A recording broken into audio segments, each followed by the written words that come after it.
Civil Medianálisis. Medianálisis es una organización de la sociedad civil en Venezuela preocupada por el periodismo independiente, preocupada por promover en Venezuela un espacio de discusión y reflexión sobre las interacciones entre el periodismo y la democracia. Hemos decidido hacer esta serie de conversaciones protagonistas de lo que podríamos llamar en Venezuela. Esto tiene por finalidad, pues, visibilizar una nueva camada de medios de comunicación, de periodistas que están de alguna manera, pues,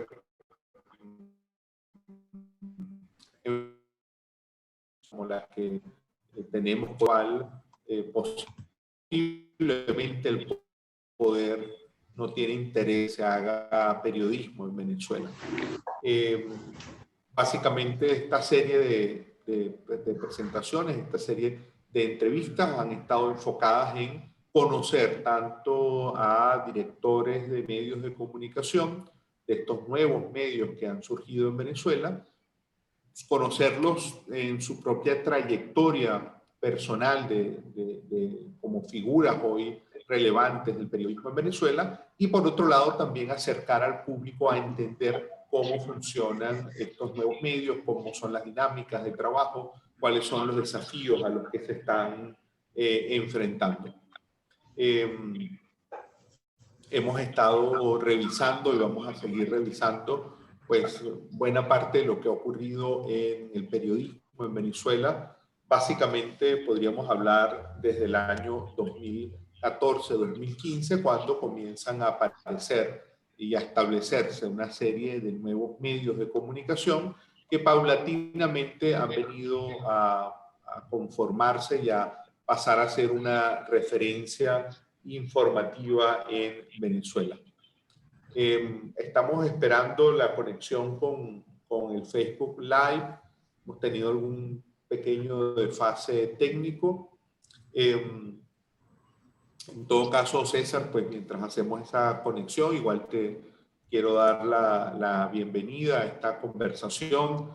Para nosotros en Medianálisis, realmente, para mí personalmente, pues es un honor contar contigo hoy. No es una fórmula de esas que uno dice por una cortesía, sino que realmente, pues, eres una de las personas que está protagonizando hoy el cambio periodístico que estamos percibiendo en Venezuela. Bienvenido, César, muy agradecido de verdad de contar contigo hoy. Bueno, Andrés, el agradecimiento es mutuo porque también mereces tú el respeto y la admiración de quienes hacemos periodismo y quienes estamos vinculados con esta profesión. Tú desde la investigación y la academia has hecho mucho también por el periodismo venezolano.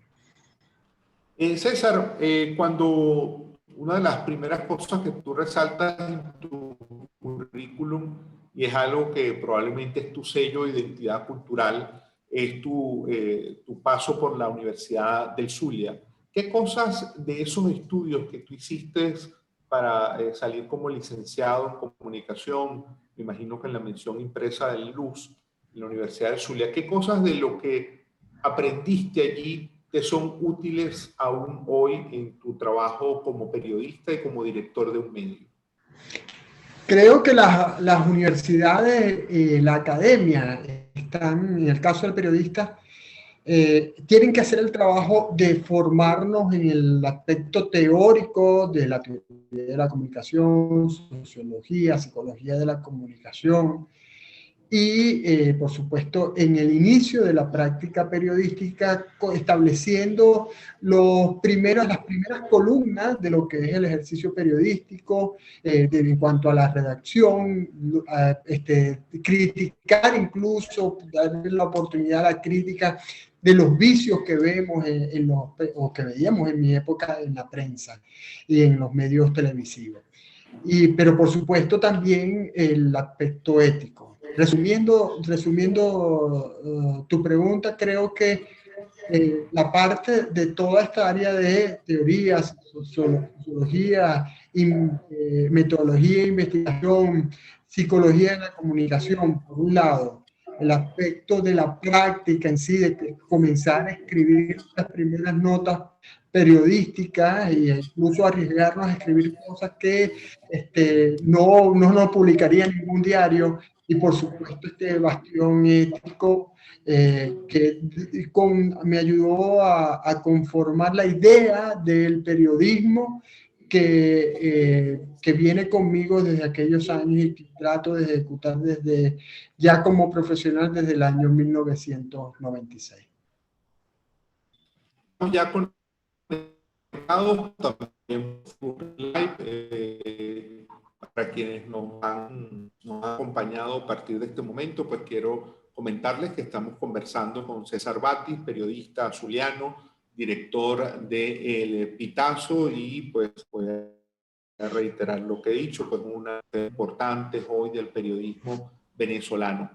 Vamos a hablar más adelante, César, y también público, pues sobre algunos de los premios que has obtenido. Me sigo deteniendo en esa primera parte de tu carrera profesional.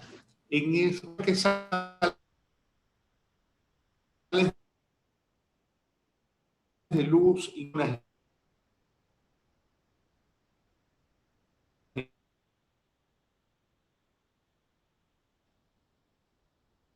regiones. Unas decisiones personales, a ver, y también porque había muchas críticas al diario Panorama desde la Universidad del Zulia. Yo no me planteé en un inicio hacer diarismo, me planteé hacer investigación. Quería seguir precisamente en esa ruta de sociología de la comunicación, de teoría de la comunicación, en esa ruta, ¿no? Y mi primera idea profesional fue, fíjate que mis pasantías fueron como estudiante, en mis pasantías fueron como reportero del periódico La Universidad del Zulia, que era dirigido en ese momento por Jesús Urbina, que era mi profesor de ética. Y bueno, yo quería seguir mi carrera en la Universidad de Zulia, comenzar mis estudios, convertirme en docente universitario y sobre todas las cosas hacer investigación sobre la comunicación. Es decir, hubiese estado trabajando contigo quizás, pero en las circunstancias no hubo posibilidad de que me ingresaran a la Universidad del Zulia, me faltó un poquito para ser becario, tampoco fue que insistí mucho en ese tema. Y bueno, se presentó una situación de que ya desde hacía tiempo Orlando Pepita Muñoz, fundador del Regional del Zulia, que era mi profesor de gerencia de medios, nosotros fuimos la primera promoción que vimos gerencia de medios en la Universidad del Zulia, y él me insistía, mira, Alexander Montilla, que era su director de información, te quiere en Panorama. No, yo no quiero, y bueno, mira, hay un puesto en deporte. Ay, no quiero hacer deporte.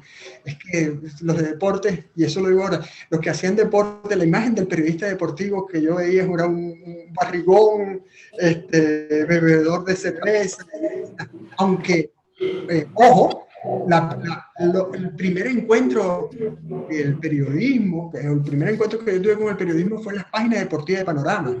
Era lo primero que yo leía porque o buscaba los resultados de las Águilas del Zulia, de Quinteros del Zulia, estaba siguiendo los equipos zulianos o buscaba lo de las Grandes Ligas. Entonces era el primer cuerpo que yo veía. Después, bueno, creciendo fui viendo las demás páginas del periódico.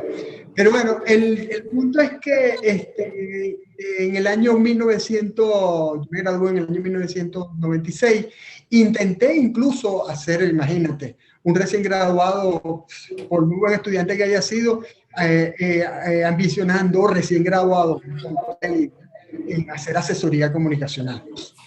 tontería, tontería. Lo veo ahora y digo, qué barbarismo. Entonces, llegó el momento en que, bueno, me di cuenta que ya no había más nada que hacer.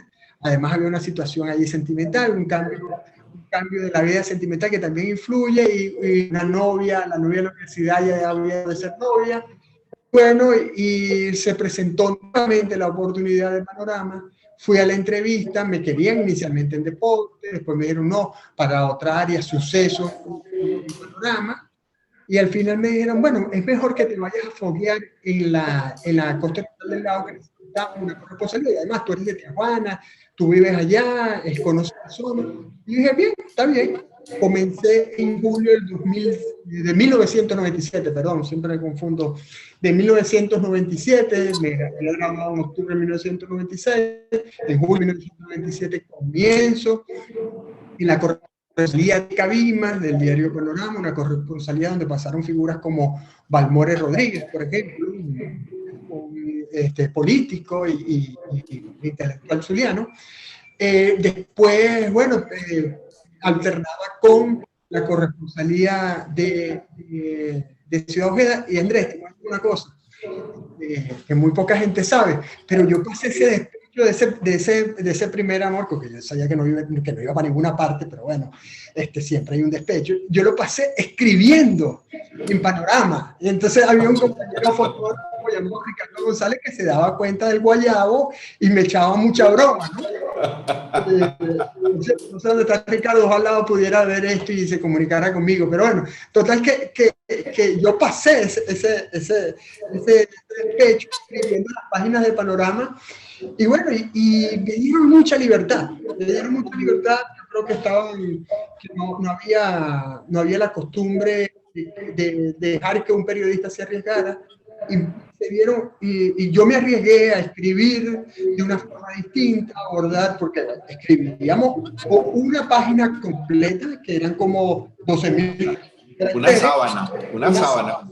O escribíamos 5 notas variadas, entonces nos alternaba un día un reportaje, un día la cobertura de sucesos y de otras notas, un día hacíamos reportaje y hacíamos notas. Total que me permitieron hacer muchas cosas, y eso gustó a mi jefe, gustó a la directiva, y bueno, y eso fue en el año 1997. En julio, en el año 1998, me gané el premio estatal, el premio de la Asamblea Legislativa, o el Consejo Legislativo, de la Asamblea Legislativa. Me acuerdo que Hernán Alemán, el difunto Hernán Alemán, era el presidente, había sido alcalde de Cabimas. Me gané ese premio, me gané el del municipio Cabimas, me gané el del municipio Bolívar, el municipio donde yo nací. Bueno, me gané. Total que fueron como 2 millones de bolívares en premios. Y Panorama tenía la particularidad de que en diciembre, cuando se celebraba el aniversario de Panorama, tomaba esos premios y te los daba. Entonces, el premio Luis Guillermo Pineda, 1, a César Batí por esto, a César Batí por esto y tal.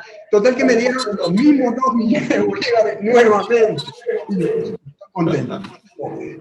Caramba. Mira, César, hay algo que está conectado entre eso y lo que también sigue siendo tu trayectoria profesional, es que efectivamente has sido una persona periodísticamente muy reconocida. Es decir, has recibido diversos premios, tanto de esta historia inicial que tienes a nivel local, como luego premios internacionales importantes, premios nacionales. ¿Cómo convive? ¿Qué le dice a un periodista recibir un premio? ¿Qué mensaje te da un premio a ti como periodista? Bueno, yo soy muy competitivo. Eso lo debo decir, yo soy muy competitivo. Me formé en una escuela, en las escuelas de la Gobén, donde había actividades deportivas todo el año, de béisbol, voleibol, baloncesto, atletismo. desde los 8 años y medio, 9 años practicando atletismo. Sí, tuve un sueño de ser corredor olímpico, pero por supuesto, todavía me faltó como algo más, ¿no? Y aún, por ejemplo, hoy estoy en un equipo de carrera porque yo ahora no quiero ganarme una medalla olímpica, sino quiero superarme a mí mismo. Y eso está también asociado con el periodismo. Eso está asociado con esa... Cuando yo llego al programa, estaba mi hoy compadre Miguel Ángel González, fotógrafo de mi generación en la universidad, se había ganado un poco de premios y entonces él me estimuló a participar y yo, bueno, ahora me lo voy a ganar. Y así fue como en un panorama que fui ganando esos premios. Luego vinieron los nacionales con el premio IPI y luego los internacionales, como lo tú estás diciendo. Claro, es un error pensar, yo voy a hacer este premio, yo voy a hacer este trabajo para ganarme un premio. Eso es un error y es no recomendado para los colegas periodistas, sobre todo para los más jóvenes. No obstante, uno tiene que apuntar a la calidad, al impacto, a la pertinencia, hacer el trabajo periodístico que realmente nosotros tenemos que hacer más allá de los premios, como si no existieran los premios. Los premios son añadiduras y eso es precisamente lo que he visto. Por supuesto, ahí hubo un caso acá, en esta misma oficina donde estoy ahorita del Pitazo, y un día del año 2018, llegó la periodista Joana Osorio ya con la entrega final de Generación del Hambre, ya presto a publicar, y yo le dije, ¿sabes qué? Nos vamos a ganar un premio con ese trabajo. Y así fue, nos ganamos el Ortega y Gasset. Con Mujeres en la Vitrina, desde que comenzamos el proyecto, yo dije, este trabajo es premiable, este trabajo va a ser premiable. Pero fíjate que cuando lo terminamos, yo no terminé satisfecho. Yo lo terminé y no... Pero, bueno, se ganó el premio en la categoría de innovación del premio Gabo. Y te repito, uno no trabaja para ganarse los premios, pero uno trabaja para la excelencia, para hacer el mejor trabajo posible. Y sobre todo si estás haciendo periodismo de investigación, que tienes tiempo, porque en el periodismo de investigación el tiempo es uno de los elementos importantes. Ahora quisiera, en otro momento, te voy a hacer unas preguntas sobre ese tema. Para cerrar, digamos, lo que ha sido tu trayectoria profesional, cuando uno revisa como ciertos hitos, ciertos momentos importantes, pues se da cuenta que el año 2014 fue tu año, ¿no? Fue el año en el que ganaste el premio Gabriel García Márquez, en el que hiciste un trabajo, coordinaste un trabajo muy relevante en materia de investigación que arrojó luces sobre lo que ocurrió con la represión de la protesta ciudadana ocurrida en ese 2014. En ese 2014 pasaste a dirigir Poderopedia, cerraste ese 2014 siendo cofundador del Pitazo. Ese 2014 fue un año muy significativo. ¿Cómo lo ves hoy, 6 años después? ¿Cómo lo ves en retrospectiva? Mira, lo veo no puedo en el caso de Últimas Noticias, de la cadena Capriles, yo creo que ahí lo fundamental fue el equipo. Y si algo me traje, bueno, aquí hay unos ruidos horribles, Andrés. Sí. Algo debe estar pasando afuera, estamos en la calle. Pero bueno, el tema, Andrés, es que valoro mucho el equipo. El equipo que primero inició Luzmeli Reyes en investigación, que fue la que me dio la oportunidad de llegar a la unidad de investigación en Últimas Noticias, pero que después tomó a Calzadilla y nos articuló de una forma y nos puso, mira, unas cosas tan sencillas como decir, mira, aquí se entrega los jueves y los viernes, truenes, relampagué, nos reunimos. Y ese premio, yo creo, bueno, fundamentalmente ese premio fue el liderazgo de Tamoa. Fue el liderazgo de Tamoa, fue la pertinencia de Solórzano, que vio esas imágenes y dijo, aquí hay algo fue la pericia de Laura, Cayoán, y de todos los que estuvimos apoyando y viendo. Y por supuesto, y te digo que ese liderazgo de Tamoa fue muy importante porque fue ella la que negoció con Eleazar Díaz Rangel, que creo que no estaba al tanto de lo que realmente se le venía encima, ¿no? Pero bueno, pero eso ocurre porque ya había una dinámica de equipo. Por eso ese equipo en 4 días pudo hacer un trabajo de investigación como el que se hizo. Por eso Laura fue con Juan Carlos Solórzano al lugar y sabían que iban a buscar. Cayoán fue al 23 de enero y sabía lo que iba a buscar. Luego, en la edición, se llegaron a acoplar los textos, Tamoa trabajó de Laura, yo que trabajé de Joan, y se lograron hacer unos textos que dieron ese impacto, que por supuesto, ese impacto, uno de los más interesantes fue que evitó que acusaran a líderes de la oposición de crímenes que realmente no habían cometido. Pero sobre todas las cosas, fue una de las pocas veces en el periodo del oficialismo en que Chávez o Maduro tuvieron que salir a hablar sobre una investigación periodística. Ese fue el mayor impacto de esto. Bueno, y sabe, destituyeron al director del CEIN, Maduro dijo que ellos estaban acuartelados, y bueno, y como consecuencia a Leopoldo López, María Corina Machado y a Antonio Ledesma nos los acusaron de unos crímenes que, lo digo hoy día, esos hechos de Candelaria del 12 de febrero de 2014 estaban diseñados para acusar a estos 3 dirigentes del asesinato de 2 personas. Creo, a la luz del tiempo, y bueno, me estoy metiendo acá en explicar una cosa que no es lo que tú me estás preguntando, pero a la luz del tiempo creo que era un hecho que iban a matar al dirigente del colectivo Simón Bolívar, estaba marcado para matarlo, y a Juancho Montoya y a Basil da Costa lo mataron porque había que matar a alguien de los muchachos de la oposición, y por mala suerte para él y para su mamá, fue él a quien le dispararon. Pero eso estaba diseñado para que fuera así. Ahora, me gustaría, así como has hecho toda esta reflexión y lo importante que es ese trabajo en equipo, ya a ustedes, esa llegada, digamos, a ese, es decir, la coincidencia de que esto ocurre cuando ya hay un equipo consolidado, sólido, donde ustedes ya venían trabajando. ¿Cómo fue tu llegada a Últimas Noticias? ¿Cómo ingresaste tú a Últimas Noticias? Yo tengo con Últimas Noticias 2 administraciones. Yo en el año 2001, desde ese momento yo le tomé un gran temor a las vacaciones, porque en el año 2001 yo era hasta enero de 2001 yo era el editor de política, economía y mundo del diario Panorama.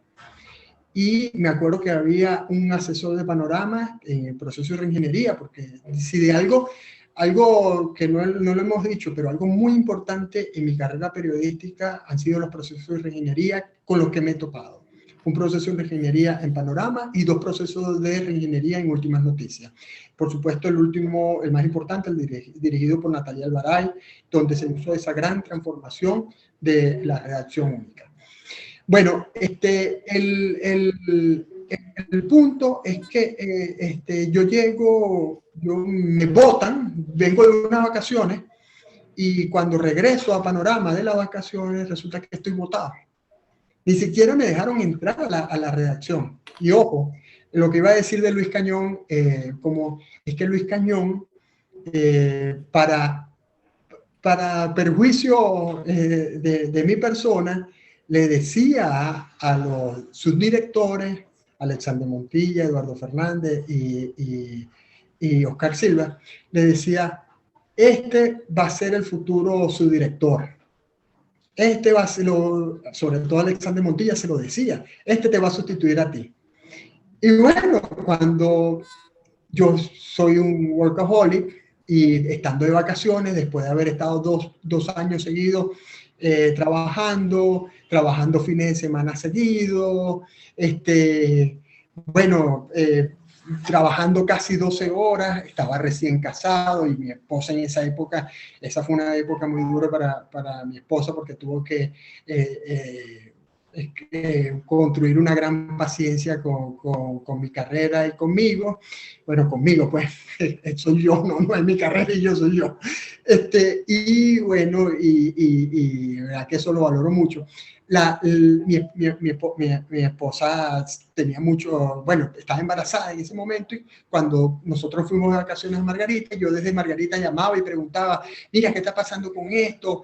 ¿Por qué no han hecho este trabajo y tal? Y antes de irme de vacaciones había pasado un episodio que, bueno, que el difunto Eduardo Fernández, que no había estado durante el episodio, colocó en el informe que yo era una persona desobediente, porque yo no había atendido una orden de Esteban Pineda. Y yo le puse en el informe, yo no estoy de acuerdo con esta apreciación, tal, porque eso fue un error que cometimos yo y mi equipo, o mi equipo y yo, pues, porque realmente no fue una orden que yo no di, también hubo una tema de apreciación. Bueno, total que ahí ocurrió algo con el referéndum de la CTV, porque, bueno, hay un tema mucho más largo y me voy a desviar. Bueno, es otra historia. Esa es otra historia. Total, que me votan en enero, pero, ojo, y abro un paréntesis aquí. Esa fue digo... Lo mejor que te pudo ocurrir. Lo mejor que me pudo haber ocurrido. Yo estoy muy agradecido con Panorama, con la familia Pineda. Yo no he hablado más nunca con Patricia Pineda. Me gustaría hablarlo y expresarle directamente que estoy muy agradecido porque me enseñaron a trabajar. Realmente me enseñaron a trabajar y me dieron oportunidades. El señor Esteban Pineda, ya fallecido, tenía una muy buena relación conmigo hasta ese momento. Bueno, pero, oye, llegó en ese momento que mi esposa estaba embarazada y yo estuve desde enero del 2001, después de regresar bronceadito bueno, si me puedo broncear yo con esta blancura, desde enero de 2001 hasta julio estuve desempleado. Y eso, la verdad es que pega para un hombre que es padre por primera vez. Y, por supuesto, mi esposa sí trabajaba, tenía muy buen trabajo. Y en julio me llama el diario La Verdad y me contratan como subdirector. Y yo comienzo allí animado y tal, y unos cambios. El señor Jorge Abudey, que era el dueño de Fin de Siglo y era el principal accionista del diario La Verdad, bueno, teníamos una muy buena relación. Llega un personaje, oye, que ahorita está vivo, pero ahorita no recuerdo el nombre, que lo ponen como director. Armando, pero no hubo forma, Andrés, que yo congeniara con él. Quisiéramos, y eso fue una experiencia y un aprendizaje que me quedó, de que uno a veces entra en ciclos erráticos. Cometes errores, y tú tienes que buscar la forma de salir de esos errores, porque si no vas a caer en eso. Y entonces ya era un nivel de angustia y de estrés que yo tenía, que duré de julio a octubre. Me acuerdo que mi última guardia, eso fue cuando las Torres Gemelas. Mi última guardia fue el último juego de la Serie Mundial, un domingo que ganaron los Yankees de Nueva York. Esa fue mi última guardia en el diario La Verdad. Luego de eso hice algunas publicaciones empresariales, algunos otros trabajos por allí, y intenté entrar a Hidrocapital, a Hidrolago, me va a castigar la chinita. Intenté ingresar a Hidrolago, y bueno, no se dio. Pero allí es cuando tú dices, oye, si todo esto no ocurre, yo no estuviera aquí. No sé si es verdad que vamos a caer en ese dilema, si el destino está escrito o no está escrito, pero hay circunstancias. Si yo me hubiese encontrado el trabajo en Hidrolago, me hubiese quedado siendo un funcionario allá, o si cuando comencé y tuve la intención de ser asesor, me hubiese convertido en asesor, o cuando hubiese sido profesor, no estuviera acá. Y todo lo que pasó, de alguna forma, me ha ayudado a llegar acá. Entonces se presenta la circunstancia, mi amiga y comadre y hermana Daniel Gómez me pide, ya estaba ella en el mundo, y me pide mi currículum, y me llaman de Recursos Humanos, estando yo en el Zulia, me llaman para que venga a trabajar en la cadena Capriles en Últimas Noticias. No, perdón, primero en El Mundo, haciendo ediciones de textos en El Mundo. Todavía y el mundo en ese momento era vespertino. era vespertino. Y bueno, yo comienzo a trabajar perdón, me estoy confundiendo de época. Me estoy confundiendo de época. No, no, no. Yo vine a trabajar con Última Noticia en la sección de Ciudad. Me estoy confundiendo la primera con la de Ciudad, con la segunda gestión. Estoy confundiendo la primera con la segunda gestión. Y vine a trabajar, y bueno, comencé a trabajar con Hilda Carmona en la sección, y me conocí Caracas, y trabajé. Y Enrique Rondón Nieto, como en septiembre, me dice, hay una opción para que te quedes fijo, pero como corresponsal en La Guaira. Y yo dije, bueno, me persigue ser corresponsal. Mi esposa y mi hijo estaban en el Zulia todavía, nos mudamos a Parque Mar. Nos mudamos, bueno, ya esa es otra historia más, pero llegamos en el año 2002 y todavía se veían los estragos del deslave. Y allí comencé a trabajar y la verdad es que fue una oportunidad grandiosa la que tuve, pero siempre tenía la intención de llegar a la unidad de investigación y le escribía a Natalia Alvaray, hablaba con Natalia Alvaray, que era la jefa de la unidad de investigación. Yo quiero trabajar contigo, estaba Tamoa Calzadilla, estaba... Me han dicho la gente que te conoce más, César, que tú eres una persona muy Sí, sí, insistente. claro, claro, para todo, todo.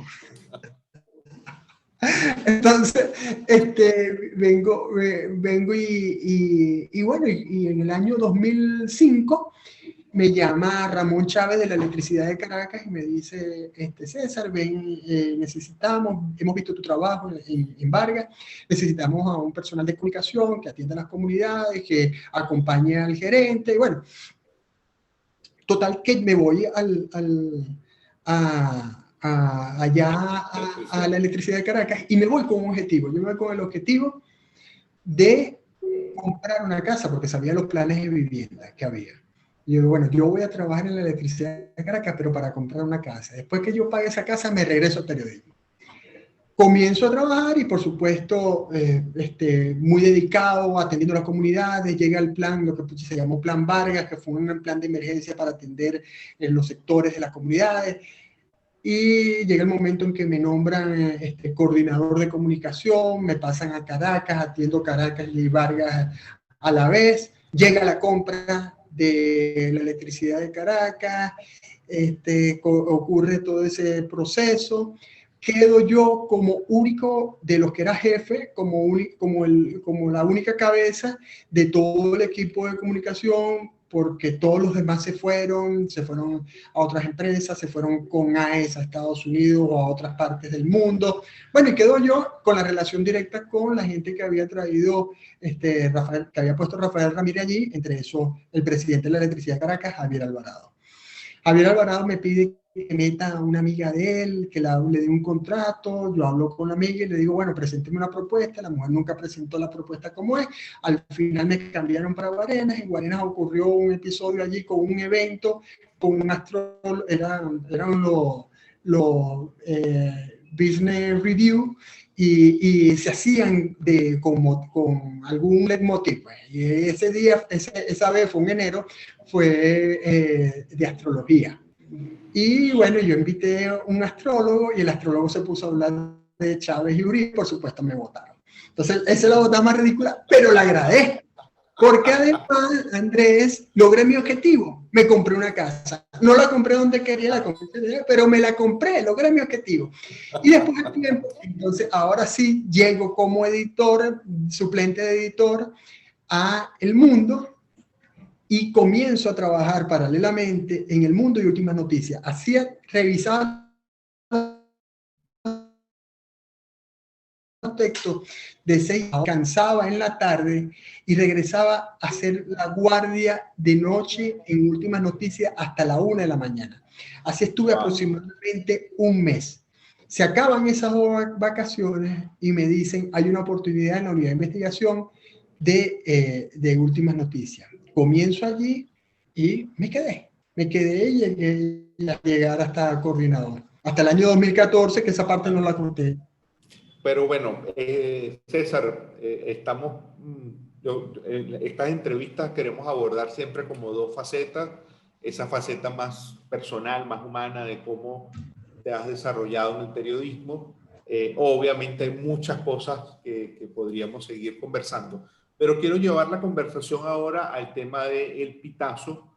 El pitazo ha pasado a ser una referencia, no solo en Venezuela, ya la es en Venezuela, figura entre los medios digitales del país que tienen un mayor número de visitas, ha combinado ese impacto en el público con premios internacionales, como tú bien lo mencionabas, y además también ahora participa de una iniciativa que también habla muy bien de que el pitazo pues haya pasado varios procesos de selección de un fondo que es el llamado Fondo Velocidad, donde pues ha estado en competencia con diversos medios de la región.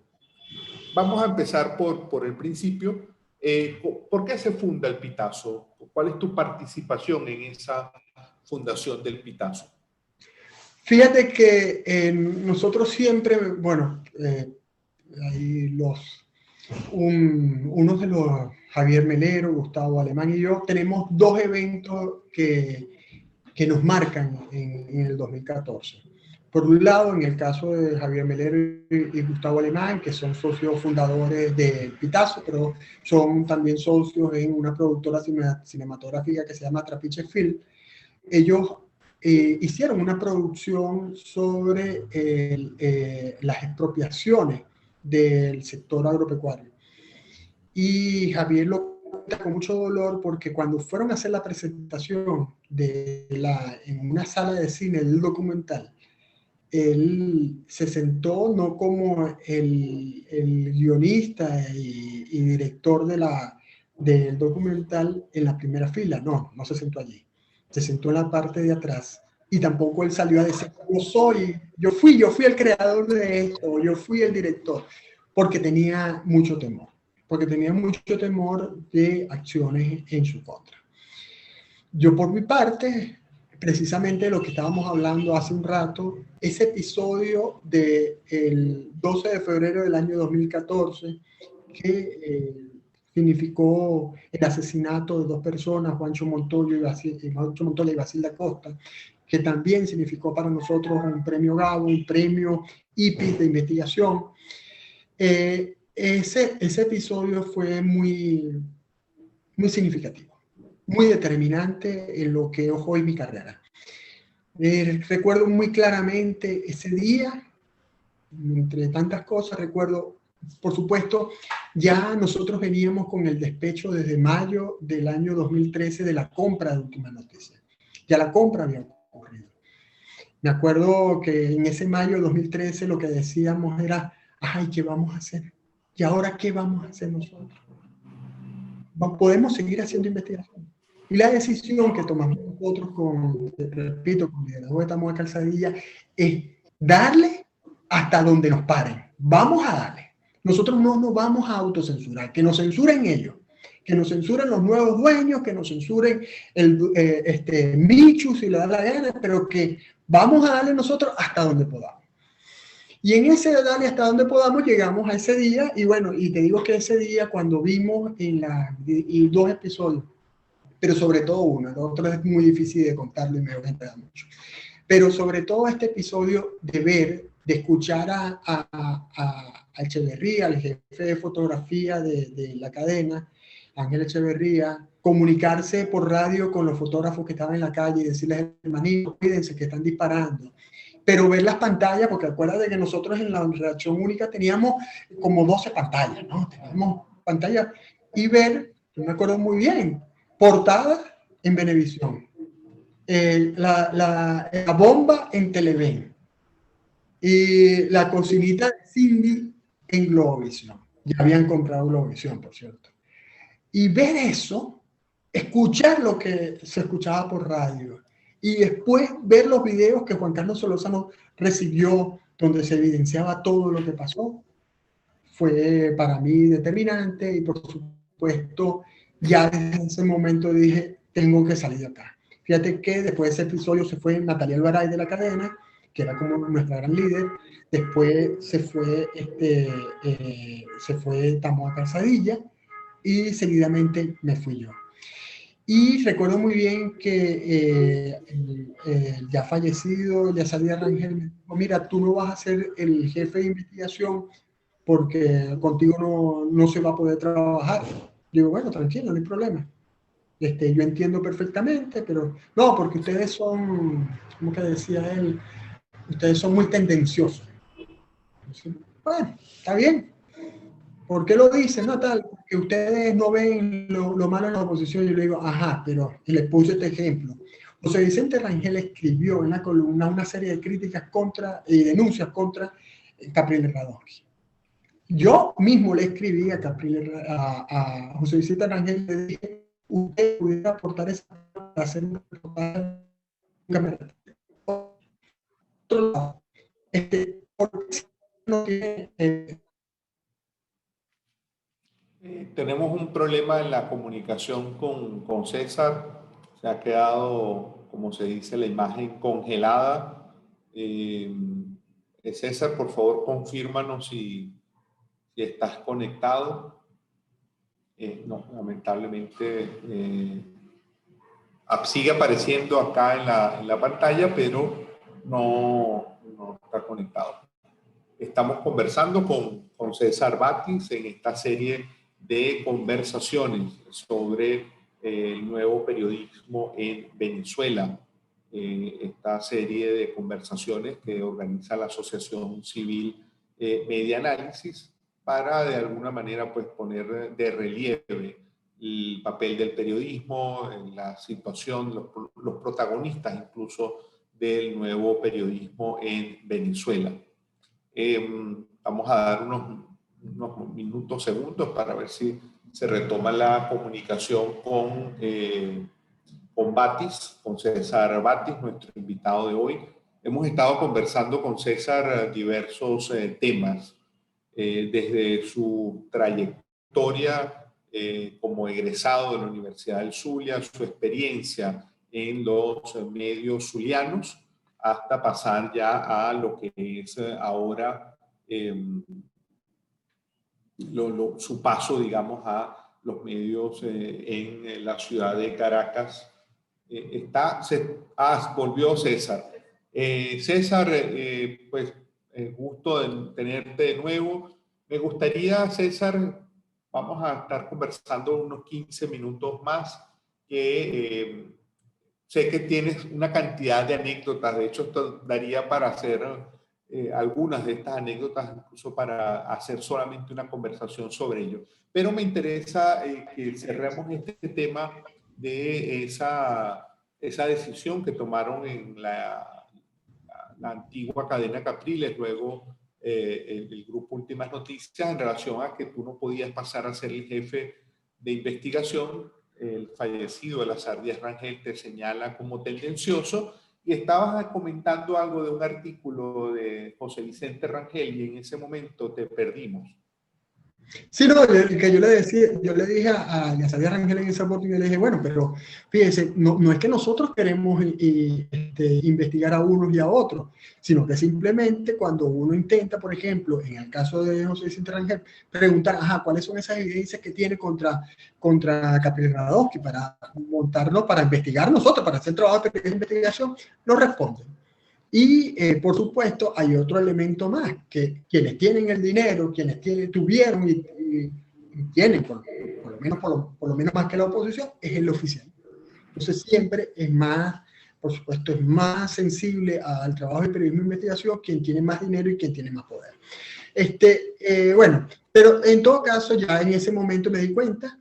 Nela Balbi se presentó con una propuesta para que yo fuese coordinador de Poderopedia Venezuela, y me fui de la cadena para ser coordinador de Poderopedia Venezuela. Un día, ya estando trabajando con IPI, Nela Balbi me dice, mira, por allí viene un proyecto que es sobre todo de radio, entonces para que lo coordines también. Y bueno, ahí fue que comenzamos nosotros. Ya Javier Melero y Gustavo Alemán tenían algo adelantado. Yo me uno a ellos y es que comenzamos a estructurar este proyecto. En mayo, una primera reunión fue en un café estaba Maruja Danino, Nela Balbi, Javier Melero y Gustavo Alemán y yo. Y ahí fue que comenzamos a estructurar el proyecto, que ha crecido y bueno, y ha ocurrido todo esto que tú has dicho. ¿El Pitazo nace como un proyecto asociado al IPIS o ya nació? Sí. El Pitazo nace como un proyecto asociado a IPIS, pero creció tanto que como le digo yo a Nela, bueno, tú eres nuestra mamá, no viste que crecimos tanto, dijiste, no, váyase de aquí que ya fastidian. y le estábamos creando problemas, realmente de problemas administrativos a IPI, porque teníamos más personal, teníamos mucho más trabajo, la operatividad nuestra distinta a la de IPI. Total que fueron una serie de elementos que llevaron a decir, bueno, vamos, sí, esta idea es de Gustavo, Javier y mía, vamos a independizarnos y vamos a hacer esto de esta manera. Y siempre desde el principio nos planteamos, uno, el trabajo de llevar la información a los sectores más pobres de la población que no tenía acceso a la información. En video, en principio, después comenzamos también con audio y después vinimos a la página web.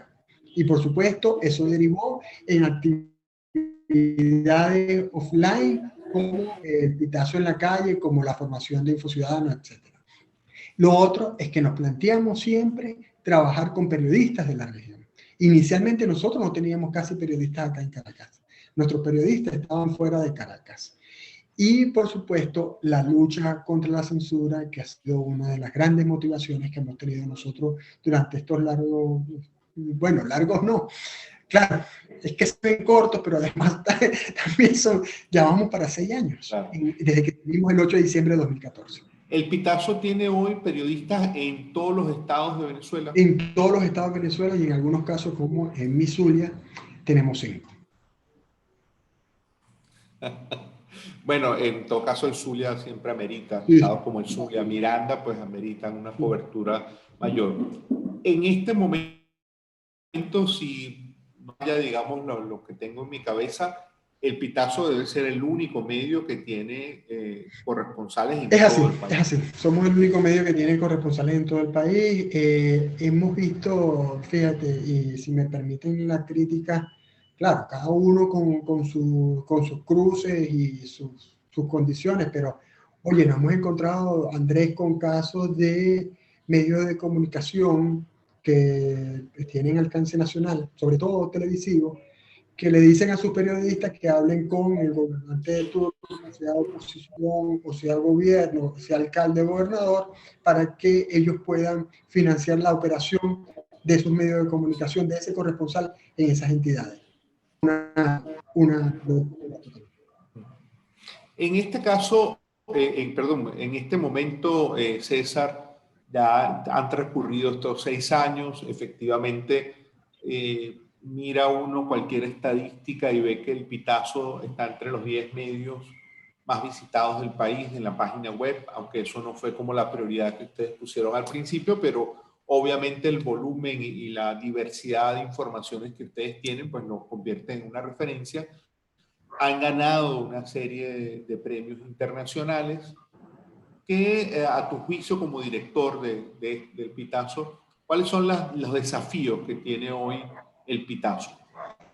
Mira, el desafío precisamente está asociado a esto que comenzamos gracias al apoyo de Velocidad, y es el camino de la sustentabilidad. No podemos pensar con mentalidad de no profit, de ONG. Tenemos que buscar la sustentabilidad, porque para seguir haciendo el trabajo, para seguir con reporteros en todos los estados del país, para tener las actividades en la comunidad, para tener los foros chat del Pitazo, necesitamos recursos. Necesitamos recursos y no puede ser, y ese es el gran debate internacional, no puede ser una sola fuente de recursos, sino que tenemos que diversificar las fuentes de recursos. Y por eso nos estamos convirtiendo cada día en una organización que con agilidad piensa en esas oportunidades de encontrar recursos. Y hoy día, gracias al este proyecto Velocidad tenemos un equipo de negocio, un equipo comercial liderado por Yelixa Linares, que es una periodista de raza, una periodista acostumbrada a la redacción, en labores. En el Pitazo ha encontrado una forma de convertirse y ella allí está estructurando ese equipo y ese equipo nos está dando grandes satisfacciones. Entonces, el reto de la sustentabilidad es uno de los grandes retos. ¿Por qué? ¿Y por qué no pongo el bloqueo? ¿Por qué no pongo la censura? Porque si esto pasa, el problema que vamos a mantener no es el de la censura. El problema es que, por supuesto, el gobernante por antonomasia siempre busca censurar los medios de comunicación, sobre todo en nuestros países latinoamericanos. Pero el gran reto en una era de recuperación democrática es ser sustentable.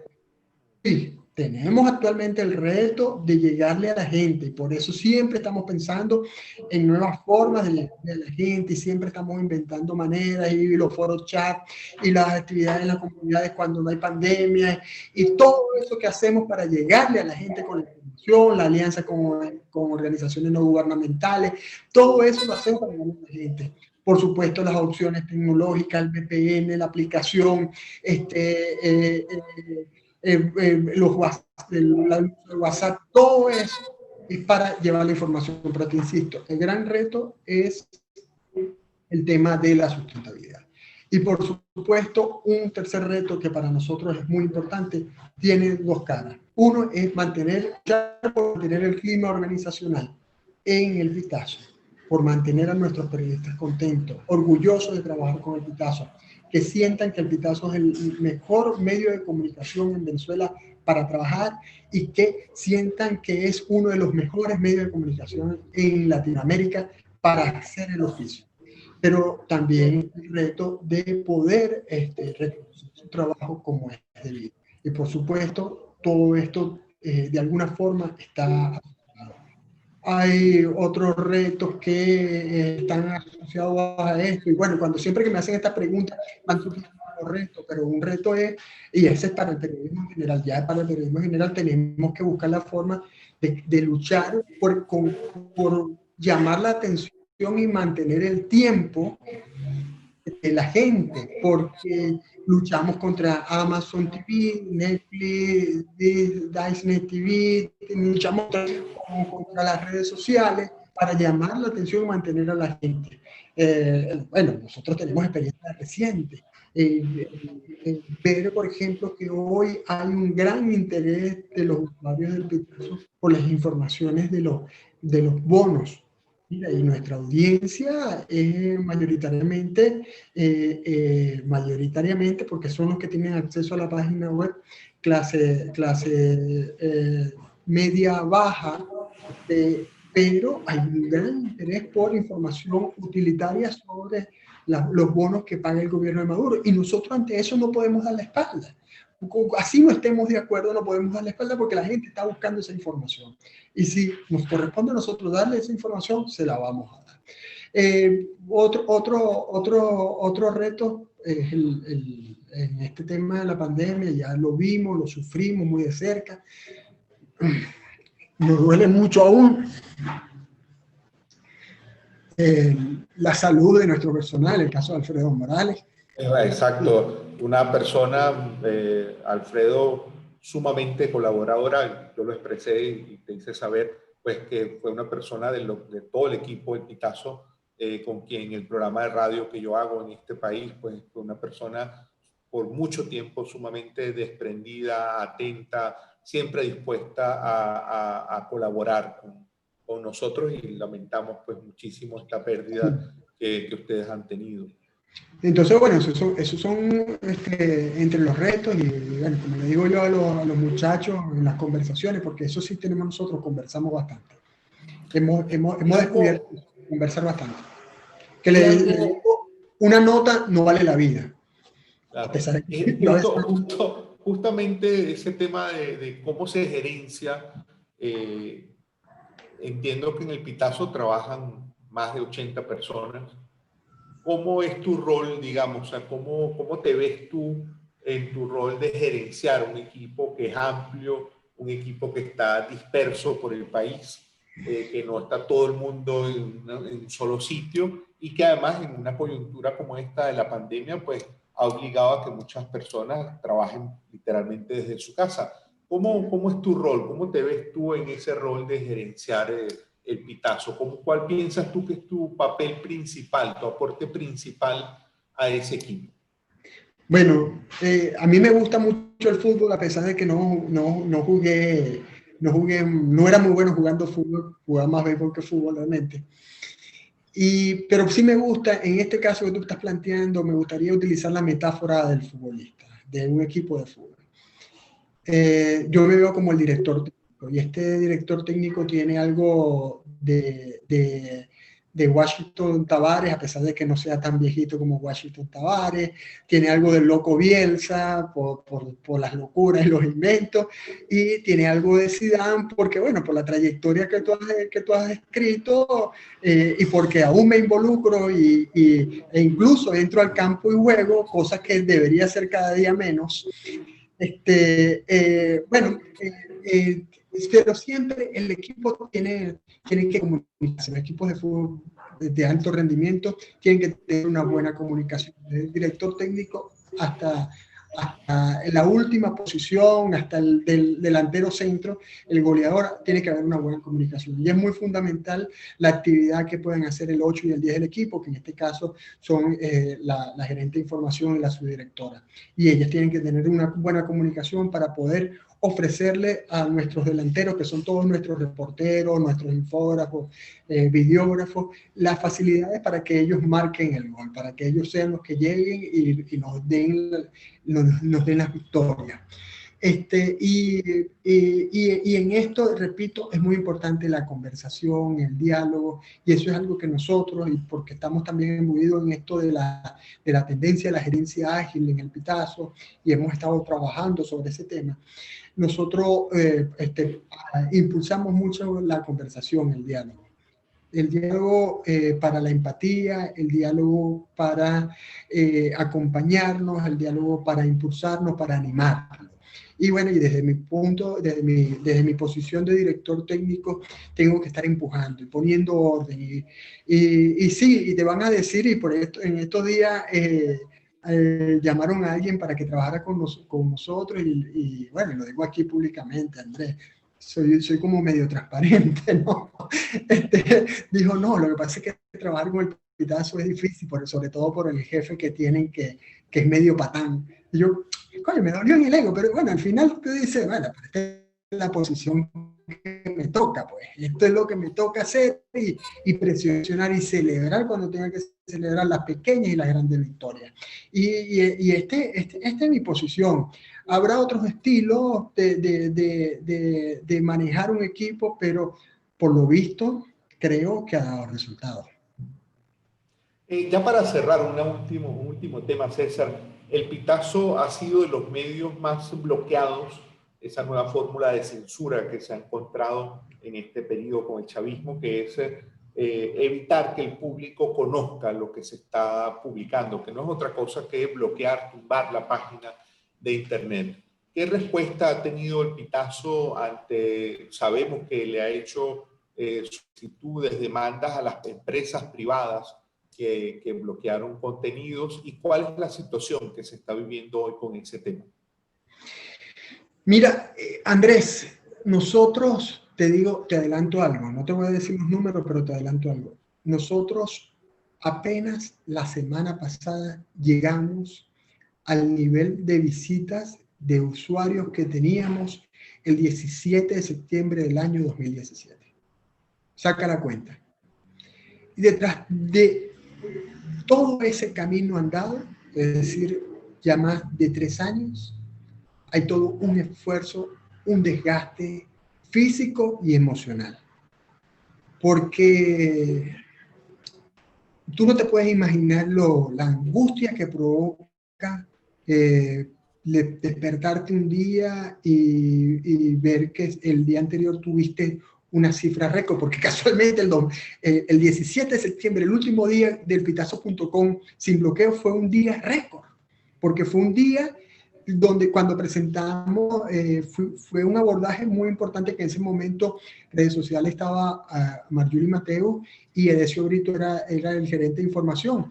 Y ellos, ese día, Maduro creo que durante mucho tiempo no había dado aumento de salario y ese día anunció aumento de salario. Y ellos organizaron con el equipo de redes y con la redacción una cobertura y una explicación del impacto que nos llevó a nosotros a tener una cifra récord ese día de usuarios al momento y la sumatoria de todo. Entonces, desde ese 17 de septiembre del 2017 al 18 de septiembre del 2017, cuando nos vimos bloqueados, que nos vimos en una décima parte de lo que teníamos al cierre del día anterior. Tú no te imaginas fisiológicamente cómo se siente. Ver que es como si te estuvieran cortando un pie a tu hijo. Y luego, en noviembre, el 1 de noviembre de ese mismo año, porque el primero nos censuró, nos bloqueó CanTV y Digitel. Y nosotros, bueno, hicimos una estrategia y levantamos un poquito a través de lo que teníamos por otras operadoras y principalmente Movistar. Levantamos. Y el 1 de noviembre del año 2017, luego de que las empresas, de que Conatel aprobó el aumento de las tarifas de telecomunicaciones, vienen y nos bloquea Movistar. Estaba yo en Mérida, había ido a dictar un taller allá en Mérida, y eso fue una impresión. ¿Qué hemos hecho? Reinventar. A mí me gusta contar una metáfora. Nosotros llegábamos a la gente por la puerta de la casa. Nos cerraron la puerta de la casa, nos metimos por la ventana. Después cerraron las ventanas y entonces agarramos un cincel y un martillo y abrimos una nueva ventana. Nos cierran esa nueva ventana y seguiremos abriendo ventanas. Pero si algo hay en el Pitazo es persistencia. Persistencia, resiliencia. ¿Por qué? Porque hay pasión por lo que hacemos. Porque hay un gusto inmenso por ejercer esta profesión. Porque hay un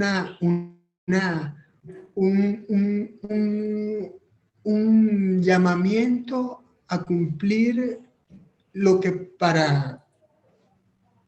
no sé para todos, pero digo por mí, por unos cuantos, para nosotros un apostolado. Y cuando me dicen, ¿por qué no te vas del país? Porque, como lo dice el socio fundador, cofundador Gustavo Alemán, porque tenemos esperanza. Porque tenemos esperanza y mientras hay esperanza, hay lucha, hay ganas de luchar. Y en eso estamos, porque el Pitazo sigue sonando y seguirá sonando donde otros callan. Bueno, César, me encanta que estemos cerrando esta conversación con este último mensaje. Precisamente el mensaje que también compartimos nosotros como organización es ese. Nosotros nos mantenemos trabajando por el país, dentro del país, así como ustedes, y compartimos esa idea de que nos mantiene la esperanza de que estamos haciendo un aporte al país actual pensando en el país que vendrá. César, muy agradecido por tu participación hoy en esta conversación. De verdad me encantó tenerte como invitado hoy en este ciclo del nuevo periodismo venezolano. Bueno, Andrés, gracias a Medianálisis, gracias a ti porque me has dado oportunidad de hablar de muchas cosas que suelo hablar, un retazo por aquí, otro retazo por allá, pero bueno, ha sido una entrevista que ha sido como casi que una terapia. Bueno, César, te abrazamos y saludos a todo el equipo del Pitazo. Estamos con ustedes. Un abrazo. Gracias.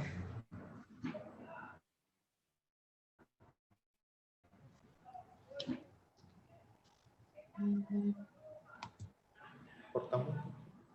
Listo, estamos listos entonces. Sí, estamos listos. Vamos, ¿están para hacer una fotografía? No, ya la hicieron. Ya.